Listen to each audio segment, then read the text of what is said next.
The Cavalcade of America, presented by DuPont.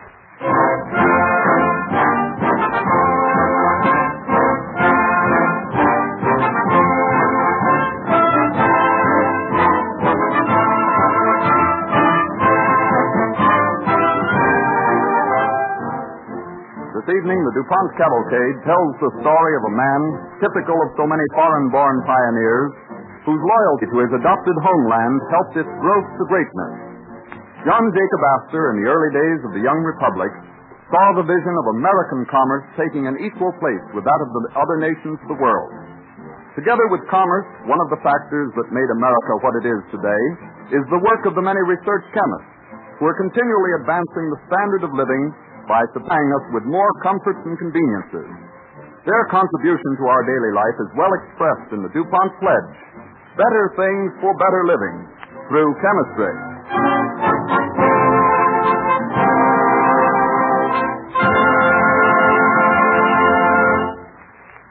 Don Voorhees and the DuPont Cavalcade Orchestra play as an overture, Pale Moon.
The DuPont Cavalcade moved forward.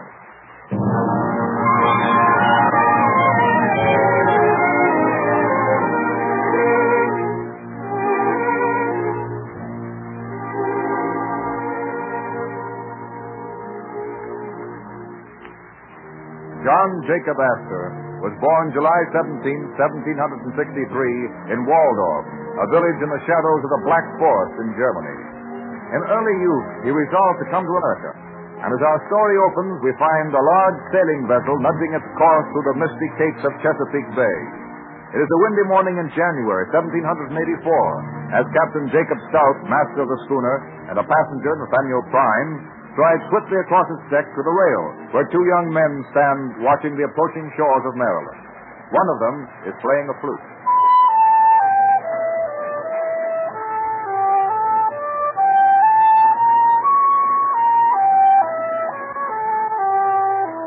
Are you John Jacob Astor? I am? Astor, the passengers have complained to me about your flute playing. I'm afraid I'd better ask you to hand it over to me until we dock. My flute? Well, all right, Captain. Here it is. Only, won't you accept my word not to play it anymore? I think, Captain, the young man's word will suffice. I'm sure he can be trusted. And suppose you return his flute to him. Well, Mr. Prime, the passengers have asked you to represent them in this matter. Whatever you say is all right with me. There you are, Astor. Thank you, Captain. Now I'm getting up on the bridge. Seems to be a lot of ice forming on the bay out there. I don't like the looks of that. I'll join you later, Captain. I'd like to have a talk with this young man. Very well, sir. Thank you, sir. May I present my friend, Mr. Sherman? How do you do, sir? I've heard of you. You're Ernst Sherman of the Hudson's Bay Fur Company, aren't you? I'm their London agent. How is it that an American like yourself ever heard of the Hudson's Bay? It's a Canadian enterprise, you know. Oh, I have to know all about these colonial concerns. I'm a banker. I live in New York. I think I'll be happier in New York than I was in Germany. You've just left Germany, Astor. I can't understand how you mastered English so quickly. Well, I've been in England 3 years.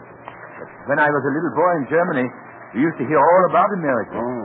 But after working in my brother George's flute shop in London, I decided one day to buy 7 of his flutes and come over here. With only 7 flutes? Oh, I got $25 too. And maybe I can sell the flute. Well, in America, one thing leads to another. You won't always be selling flutes, Astor. Do you know anybody in New York? Only my brother Heinrich. He's a butcher. I think he stores in Plymouth. I've been telling Jakob all about the fur business during the sourcing, Mr. Prime. Oh, and what do you think of it, Astor? Well, it's too small now to be of any consequence to American commerce, sir. Mm-hmm. You know, while I was in London, I used to study every night about British commerce. That's what made England a great nation. Yes, it is. If America is ever going to become great too, she'll have to develop a much more expansive commerce, I think. Mm-hmm. I've been talking with Sherman on the voyage, and I'm sure fur could be an important element in achieving this.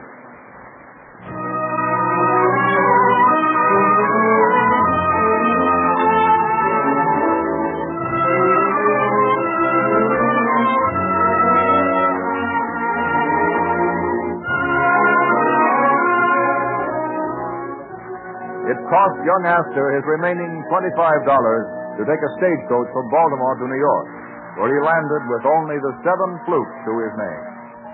His brother Heinrich got him a job in Diederik's bakery, and Jacob peddled trays of cakes all over the Bowery. One dusty evening, we find Jacob together with Heinrich and his wife, Dolly, enjoying themselves on the bowling green in Old New York. The evening is particularly jolly for Jacob because he's brought along his girl. Her name is Sarah Todd.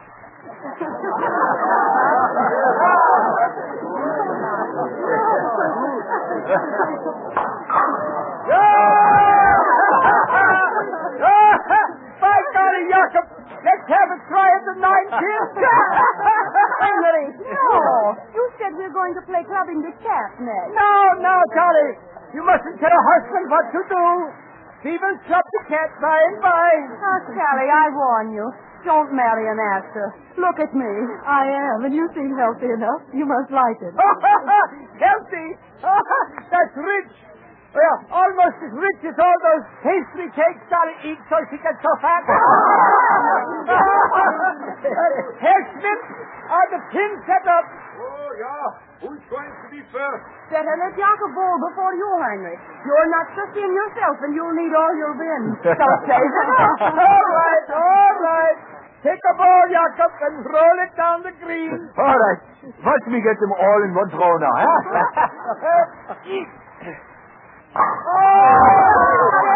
Perfect, Jacob. Now it's your turn, Heinrich. If you don't knock them all down, Jakob wins. Yeah, I win. By golly, I have to do better than I ever did before. All set? Yeah. Here goes. Yeah. Good work, Heinrich. Good work. You got every pin, too. Shall we try again or quit the even, huh? I suggest you both stop now while everybody's happy. Anyway, we better go over and play clubbing the cat before it's too late. Heinrich, you and Jolly go ahead, huh? Sally and I join you after a while. No, Jakob. We don't want to play that nonsensical game anyway. We'd rather have some stewed pears. Wouldn't we, Sally, huh? Much rather. Oh, I see. Huh? I see. They want to be alone. Oh, come on, Jolly. He's kidding us now, look.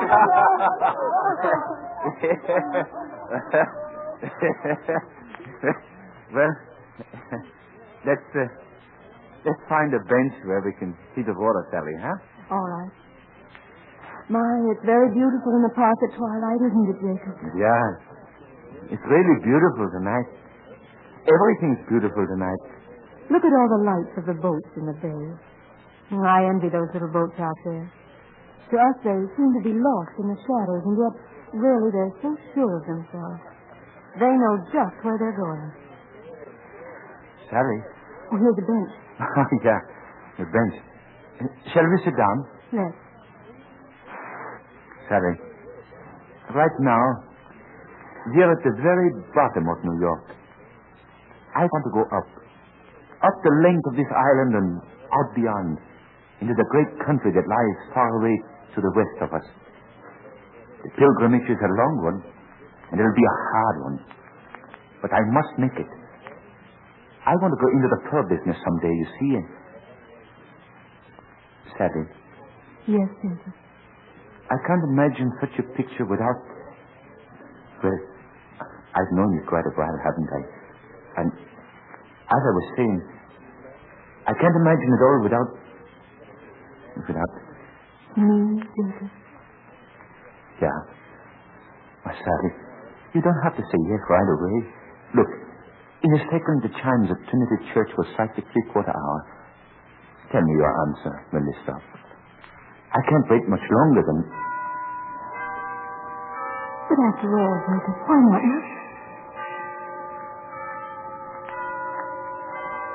Jacob.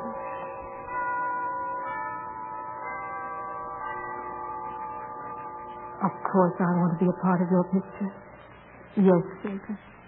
You must have known I did all the time. Oh, Sally.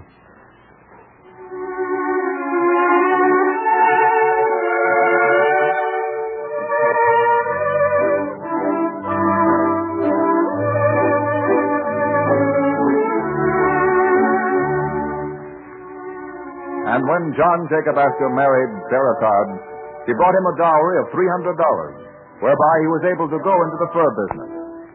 For many years, Jacob tramped the American wilderness, collecting his pelts. One night, we find him stopping at Fort William, a trading post at the Grand Portage on Lake Superior, where the early North American fur traders periodically congregated, calling themselves the Lords of the Lakes and Forests. A feast is in progress. Trappers, voyageurs, and several Indian chiefs fill the great hall.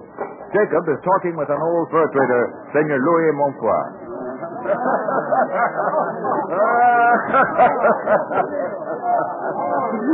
Why, all this is unbelievable, Senor Montfoy. Why, it's simply magnificent. I tell you something, Astor. We have to live like Viking chieftains here. If we did not impress the Indians with pump, they would impress us with a tomahawk. You're mostly Canadian here. Aren't there any American fur traders beside myself? Americans? Huh? What do Americans know about fur? There is no American fur trade. Only Canadian. The Hudson's Bay Company, the Northwest Company, my friend. Senor Montfoy, I'll see that we have our own fur trade in America one of these days. Our commerce demands it. But as long as there is no American fur company, who can your traders deal with so that the commerce can be developed in the United States? They will trade with me when I set up a big American fur enterprise. I'm anxious to start the trading tonight. Oui, the trading. The feast is almost over. Pretty soon we trade, and then we have the Indian dance. We deal with those two Indian chiefs at the end of the yard to represent the tribes around here. The Sacs, the Foxes, the Winnebagos, the Hurons. Ah, here. They come to start trading. I will introduce you. My brothers, many moons have passed since we met at Grand Portage. Welcome, Almighty Chief. This is Jacob Astor of New York, Whitefisher. How? And this chief, my friend, is Red Hawk. My daughter Marie, she married one of Red Hawk's sons. I will allow you to trade with the chief first, Astor. I am honored to meet Whitefisher and Red Hawk. I'll be brief, Senor Montfort. Here is a fine copper kettle. What am I offered for it, Almighty Chief? 10 beaver pelts. And what is hatchet? 1 muskrat pelt. May I speak with you a moment in the next room? What is it, Jonathan? It's very important. I come right with you. You go on with the trading, Senor Montfort. We are Kunji. In here. Now, Chief, what am I offered for this night which I have here? Is it all right to talk here? What about that half-breed sitting over in the corner? I want you to hear what he has to say. Come here, Francois. All right. Now, Francois, tell Mr. Astor what you just told me. What is all this anyway? Murder. Red Hawk. He is going to kill Senor Montfort during the Indian dance tonight. What? But that's terrible. We've got to stop him. Are the other chiefs in on this too? Oh, but no. Whitefisher and the rest like the singer. But Montfort's daughter, Marie, she ran away and married one of Red Hawk's sons. Yes? She practically made a white man out of him. This made Red Hawk angry. Oh, I see. Red Hawk squaw told me all about it. I'm a half-breed, and I come and go as I please at the Indian council. But how's Red Hawk going to kill him, Senor Montfort? Well, he sings an old Indian love song during the dance. His squaw say when he comes to the line, hear the falling tree, the song of water, oh my sweetheart, my Algonquin. He take out his knife and stab old Montfort. Nobody will be expecting it. I see. All right, Jonathan. Be glad him when he does. I like Senor Montfort. For a Canadian proprietor, he's been mighty nice to me. Francois says Whitefisher and the rest will hold Red Hawk captive if we can expose him when he draws his knife. Good. These Indians want peace at all costs. Huh? The dance. It is starting. You'll have to hurry. Come on, Jonathan. Yes, sir. Come on. Hey, you're back. Hey, sit down. Sit down. Enjoy the Indian dance. Now for a drink. Red Hawk is going to sing the old song. Listen.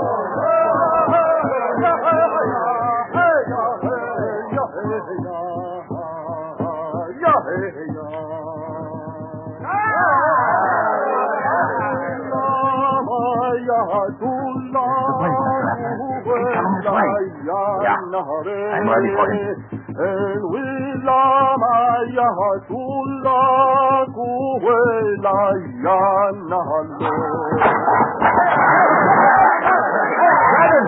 Raven, Jonathan! I kill him! Hold him, Jonathan! When I get his knife, I have him! Yeah, I got it! Senor Montfort, we see sorry Red Hawk do this. I believe. Whitefisher. Fox, please, take Red Hawk prisoner. Put him in guardhouse. Red Hawk, never forget. Winnebagos, never forget. Never forget. Red Hawk, never forget. I will always remember you saved my life, Astor. It was nothing, Senor Montfort. It all goes to show that we traders, no matter what we are, throughout North America, should really strive to help each other. We have a real job to do.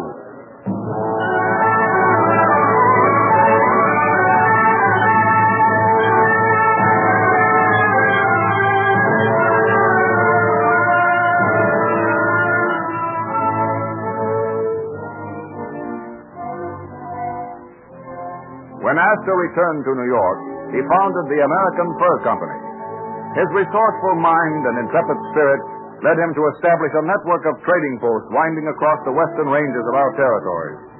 Jacob became the greatest merchant of his day. His ships, spanning the 7 seas, laden with American fur cargoes, helped establish our young nation in the field of international trade. It is now 1808. And we are in the dining room of the Astor residence at 223 Broadway. Jacob is giving a small dinner party for Wilson Hunt, a well-known explorer, and Captain Jonathan Thorne of the United States Navy. Now then, gentlemen, light up your cigars. Thank you, Jacob. Thank you. I've got a great idea. I'd like to discuss it with you. I gathered you had something on your mind, Jacob. Is it the American Fur Company? Has it got anything to do with your merchant marine, Jacob? No, you're both wrong, Thorne. I've been down to Washington. President Jefferson commended me for establishing an American fur company and increasing our foreign trade. He said, we needed to develop international commerce, Mr. Astor.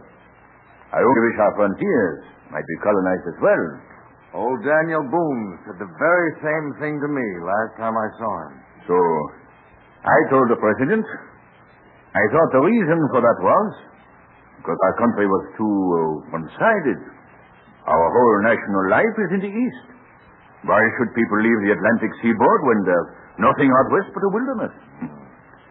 The president replied to this by asking me how we could develop a national life in the West.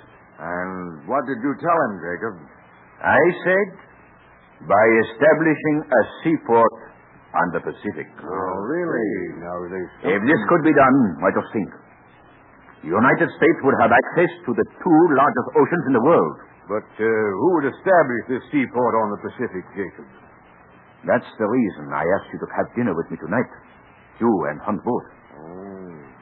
You see, gentlemen, I need you. I am going to back a colonial expedition to the Oregon Territory. And you must set up a seaport there. That's my idea. It's going to be mighty dangerous, Jacob. You know, the Russians and the British also have their eyes on Oregon. Yeah? And the southern Pacific coast belongs to Spain already. If America's ever going to have a western sea coast, she's got to colonize Oregon now. And we'll do it, gentlemen. And we'll do it by land and water routes. I'm with you, Jacob. So am I. And, gentlemen, so is Thomas Jefferson. Now, I've got some maps here. You, Hunt? Yes? We'll leave by overland trail. You'll proceed to St. Louis. Then up the Missouri to the foothills of the Big Horn Range. And across the Cascade, along the Powder and Snake River to Oregon. Good. Now, as for you, Captain Thorne, how large is your ship, the Tonquin? 290 tons. About 21 crew. Very well. Now, your expedition will go to Oregon by water. Round Cape Horn, through the Sandwich Islands, Karakura Bay in Hawaii, and up to Cape Disappointment, where the Columbia River empties into the Pacific. Yes, I understand, Jacob. And when you both get to Oregon with your expeditions, I want you to build a seaport on Point George. Then raise our flag over the settlement and colonize the territory for the United States.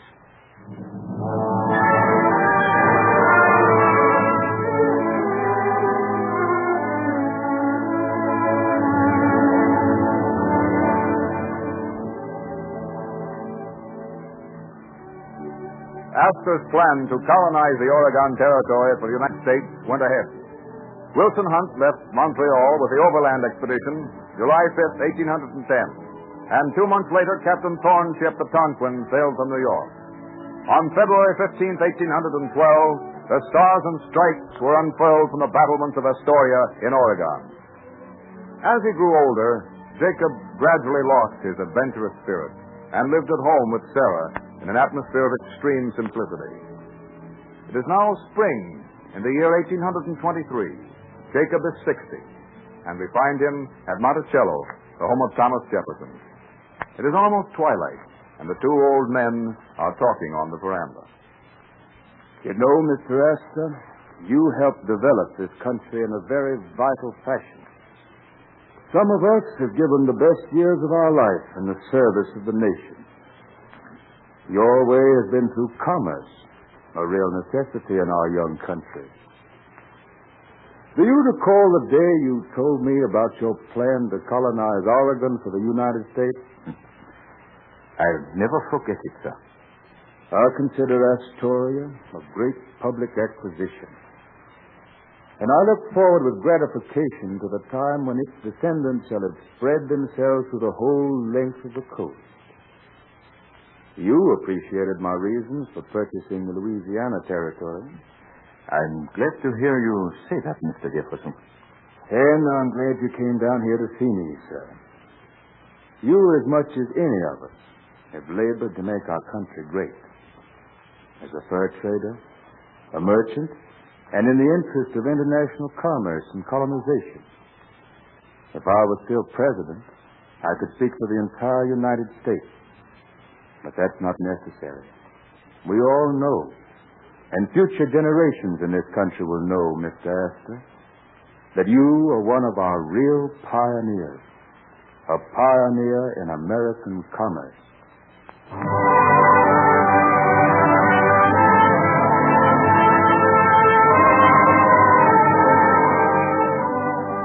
On March 29, 1848, in the 85th year of his life, John Jacob Astor died. To Washington Irving, one of the executors of his estate, was entrusted approximately $500,000 for the endowment and establishment of the great Astor Library in New York City. Truly, such a life forms a saga glowing with American adventure, commercial development, international trade, and colonial exploration.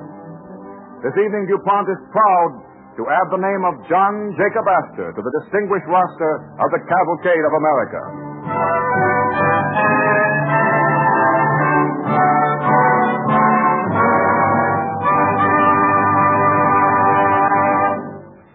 See if you can tell what this sound is.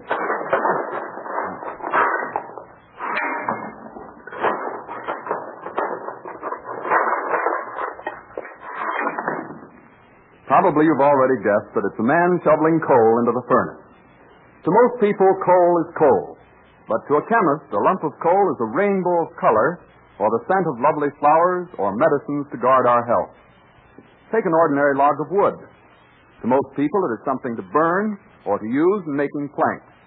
But the chemist sees in the log a beautiful shimmering rayon fabric, or a wrapping of cellophane, cellulose film, or the motion picture film that brings you your favorite movie star, or the transparent plastic that makes safety glass possible. So in many of nature's ordinary materials which we take for granted, the chemist sees entirely new and different things. To him, things are not what they seem to us. In fact, just recently, Popular Mechanics magazine published 2 articles under the title, Things Are Not What They Seem. These articles take the reader behind the scenes on a fascinating trip through research laboratories such as those maintained by the DuPont Company, and tell the stories back of many chemical developments that serve us all today. How the research chemist transforms spruce wood into transparent cellulose film. How chemistry saved the life of many an elephant by creating plastics as beautiful in their own right as the finest ivory. How gorgeous colors come from black sticky coal tar, and how a soft sponge is made from wood. These and many other equally fascinating stories are told. Because these articles relate so graphically many of the things we've talked about on these programs, we thought you of the Cavalcade audience would enjoy reading them. So we've had both articles reprinted in a single 18-page booklet, including 32 full-color photographic illustrations which appeared in the original articles. If you would like a copy, we will be glad to mail you one at no cost. Just write DuPont, Wilmington, Delaware. Your name and address on a postcard will do. And if you care to tell us at the same time which type of subject in this Cavalcade of America series interests you the most, we'd appreciate hearing from you. When you read Things Are Not What They Seem, you'll find dramatic evidence of how research chemistry is providing, as DuPont expresses it, better things for better living through chemistry.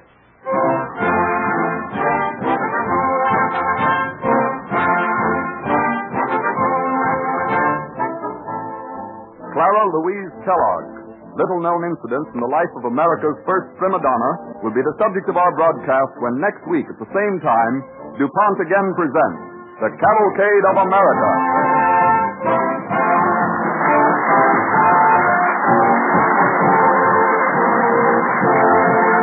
This is the Columbia Broadcasting System.